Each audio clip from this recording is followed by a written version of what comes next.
We're going to be learning about product rule for exponents. We're going to start by solving exponents using the product rule. We're going to examine those steps and then we're going to do some examples together. So how do we solve exponents with the product rule? So we have to first check that the numbers have the same base. So let me explain what that is. If I have an exponent a to the power of b and I have b to the power of c, this number here is known as the base. So this is known as the base. So in this case, we don't have the same base, but if I had a to the power of x, these are going to be exponents with the same base. And then if they have the same bases, all you have to do is add the exponents together and keep the base. So we can look at an example here, a to the power of m multiplied by a to the power of n.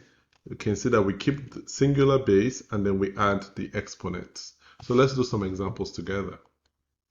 So 3 to the power of 8 multiplied by 3 to the power of 4.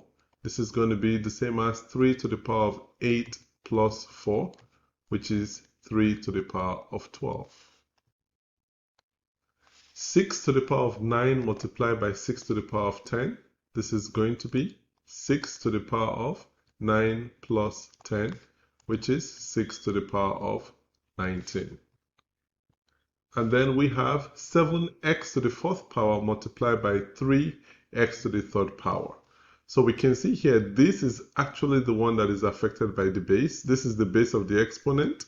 And so we're going to take out 7 multiplied by 3 multiplied by x to the power of 4 multiplied by x to the power of 3.